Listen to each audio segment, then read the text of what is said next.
Howdy folks, I want to show you the features of my new scenario for Empyrion called SV Start. Scenario? Yeah, one of those.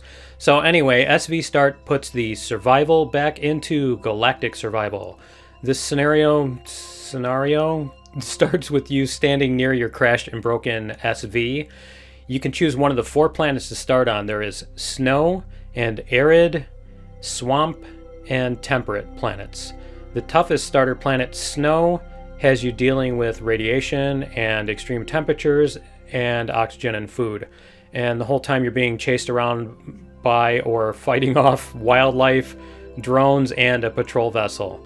Each of the other planets, so the arid has 1 less element, the swamp has 1 less element, and the temperate basically has just, food. So you can choose the planet that matches your desired level of survivalness or difficultyness or whatever. So if you're not interested in the survival part of the early game and you just want to do like the whole Princess Cruise where you drop in an escape pod onto a planet that has everything at your fingertips, then there's also another planet with that option that's appropriately named, and that'll allow you to just play the mechanics without having to do the startup. Now, aside from the startup, this scenario does include a lot of changes from vanilla Empyrion and results in some big differences in gameplay. So let's look at the list of changes. Many enemies have lower hit points and do a lot more damage. A lot of them will kill you in either 1, 2, or 3 hits. The wildlife, some of it is duplicated to have aggressive versions, and you're not going to notice it unless they come to attack you. So basically, if you're wandering around and you see lizard mules, it doesn't mean they're going to be harmless. Maybe it might be an aggressive one, so you never know. And I did that with several of the passive types of wildlife that will just, some of them will be, they'll keep you on your guard, we'll put it that way.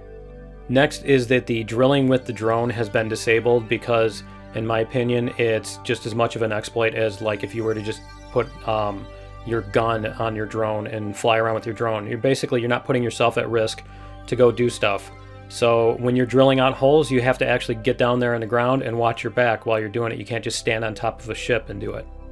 The next thing is that spawning of blueprints has been disabled at the startup. So until you've finished, if you're doing the SV start style, until you've actually completed the first couple of planets, you can't just spawn in blueprints because it's way too easy. When you're building, you have to worry about getting shot at. You have to worry about wildlife. You have to worry about drones and all that stuff. And with the blueprint factory, none of that exists, and it completely drastically changes the gameplay. So, and yes, your ships are going to look like they were borrowed from the Beverly Hillbillies, probably, but that's cool. That's the idea. You're supposed to barely make it off the planet by the skin of your teeth, and with some raggedy old ship, not a brand new, you're not supposed to fly off in your new Mercedes. Next, I added binoculars. I don't know why this is not in the vanilla game, but I added binoculars, which is basically a gun scope with a viewfinder without the gun part of it. So it doesn't shoot, but you can look through them, you can zoom, you can do viewfinder.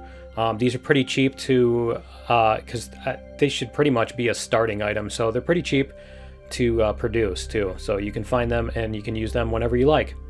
Space has been changed. Instead of space being really, really cold and an EVA blocking cold, the EVA now blocks radiation, and space uses radiation as your deterrent to hang out in space without taking damage.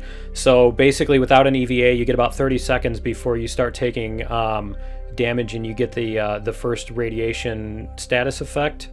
Next is that I added a status effect for extreme overheating. When your body temperature hits, I believe it's 50 degrees, you are dead. You're gonna die. Even when you get back inside, the status effect kills you very quickly. You don't get to hang around for 20 minutes and pretend like you don't care and all that stuff. And this is meant to go along with some of the new planets that I added. One of them is the super lava planets, and also the regular planets. The lava planets are very hot, and so when you get overheated, it's a big deal, and you really need to worry about overheating. To go along with this, I also added the super frozen planets, and there are versions of snow, metal, the barren metal, and the barren.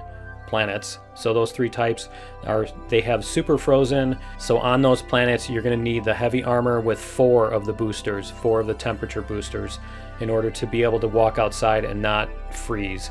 Those will have really nice deposits on them that'll make it worth your while once you can do that. Another thing I added was I upped the radiation levels on the fuel tanks and pentaxic tanks so that you can't stand around near them. You get it, I think it's about between 3 and 5 seconds before it's a big problem. And the other thing with the heat that I mentioned is that the thrusters may or may not be a problem if you get too close to them, so you don't want to hang around next to your thrusters either. Another thing I did was I sped up the crafting times for everything by a factor of 4. So if you want faster crafting, you don't necessarily have to use the option. You can still change it to even faster than that or the instant. Another combat change is that the alien enemies and sentry guns will shoot projectiles so that you have a chance to see them coming and try to dodge them and stuff. It changes the character of combat quite a bit, and I think it's more fun. You might not like it, and that's cool. But the one thing that wasn't changed on that was the shotgun Xerax. They are still deadly up close, so you might want to keep your distance from them.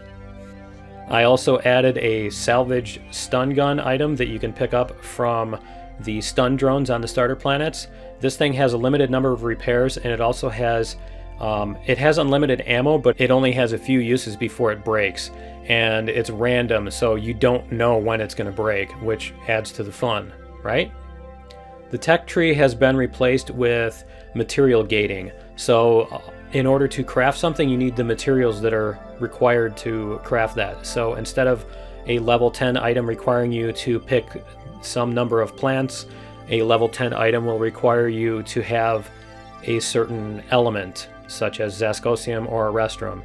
And in the PDA, it will actually show you all of the tech items and the levels and everything like that that you need to craft everything. So you can easily learn that system and use that.